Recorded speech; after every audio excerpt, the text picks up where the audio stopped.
ថ្ងៃមួយនៅពេលកំពុងតែអធិដ្ឋានលោកពេត្រុសនិងលោកយូហានបានឡើងទៅព្រះវិហារជាមួយគ្នានៅខ្លោងទ្វារព្រះវិហារពួកគេបានឃើញបុរសពិការជើងម្នាក់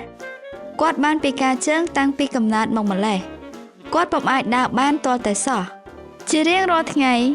គាត់បានមកសុំទាននៅមុខព្រះវិហារកាលគាត់បានឃើញលោកពេត្រុសនិងលោកយូហានបានដើរចូលព្រះវិហារនោះគាត់ក៏បានសុំប្រាក់ពីពួកគេសូមជួយខ្ញុំផងប៉ុន្តែលោកពេត្រុសនិងលោកយូហាន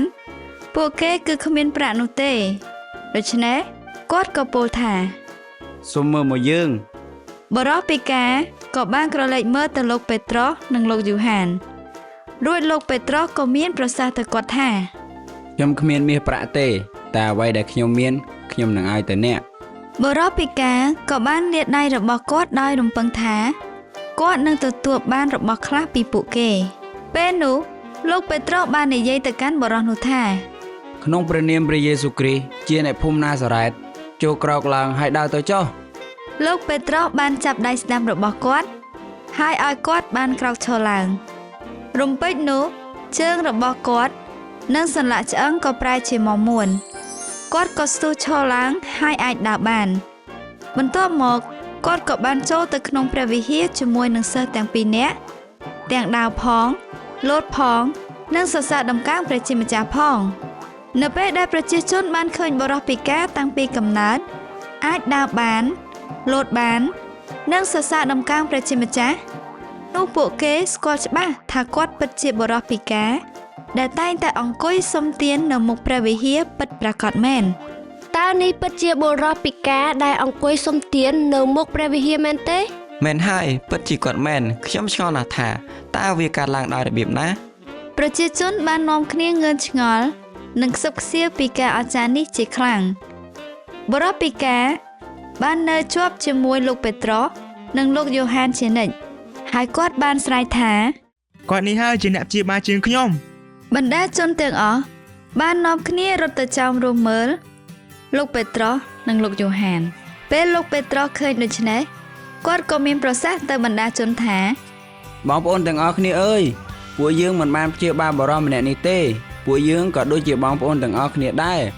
គឺព្រះយេស៊ូវជាព្រះរាជបុត្រារបស់ព្រះអង្គម្ចាស់ទេតើដែលជាអ្នកព្យាបាលគាត់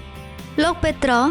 បានលើកទឹកចិត្តដល់បណ្ដាជនឲ្យផ្លាស់ប្រែចិត្តនិងទទួលជឿលើព្រះជាម្ចាស់នៅពេលដែលពួកគេកំពុងតែមានប្រសាសន៍នៅឡើយស្រាប់តែពួកបូជាចារ្យពួកមេដឹកនាំពួកព្រឹទ្ធាចារ្យនិងអ្នកបង្រៀនខាងក្រឹតវិន័យក៏បានមកដល់ពួកគេទាស់ចិត្តនឹងពួកសិស្សដែលបង្រៀនបណ្ដាជនពីមនុស្សស្លាប់នឹងរស់ឡើងវិញដោយសំអាងលើការរស់ឡើងវិញរបស់ព្រះយេស៊ូវគ្រីស្ទពេលនោះពួកគេបានចាប់លោកពេត្រុសនិងលោកយូហានយកទៅឃុំលុះថ្ងៃបន្ទាប់ពួកគេក៏នាំពេត្រុសនិងយូហានមកឈរនៅមុខក្រុមប្រឹក្សាជាន់ខ្ពស់ពួកបូជាចារ្យពួកមេដឹកនាំពួកព្រឹទ្ធាចារ្យនិងអ្នកបង្រៀនខាងក្រឹតវិន័យបានសួរចម្លើយពួកគេតើអ្នកធ្វើការនេះដោយសំអាងលើអំណាចអ្វីក្នុងនាមនរណាគឺអាងលើអំណាចរបស់ព្រះយេស៊ូវដែលទ្រង់គឺជាអ្នកដែលបានព្យាបាលបរិសុទ្ធនេះឲ្យជាពេត្រុសបានឆ្លើយតបដោយភាពក្លាហានសូមអស់លោកកុំនិយាយមិនល្អអំពីព្រះយេស៊ូវទៀតឲ្យសោះប្រសិនបើអ្នកមិនព្រមធ្វើតាមពួកយើងទេនោះអ្នកនឹងមានបញ្ហាធំជាមិនខានព្រោះថាជាធម្មតាពួកយើងតែងតែស្ដាប់បង្គាប់ព្រះទោះជាយ៉ាងណាលោកពេត្រុសគាត់គឺជាមនុស្សសាមញ្ញប៉ុណ្ណោះហើយពុំធ្លាប់បានរៀនសូត្រនោះទេ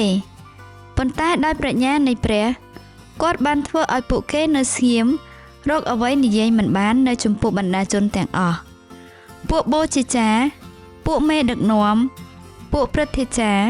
និងអ្នកបង្រៀនខាងក្រឹតវិន័យមានការភ្ញាក់ផ្អើលជាខ្លាំងពួកគេគ្មានអ្វីដែលត្រូវនិយាយទៅលោកពេត្រុសនិងលោកយូហានទៀតឡើយពេលដែលបណ្ដាជនទាំងអស់បានឃើញហេតុការណ៍ផ្ទាល់ភ្នែកដែលបុរសពិការបានសរសើរដំកើងព្រះជាម្ចាស់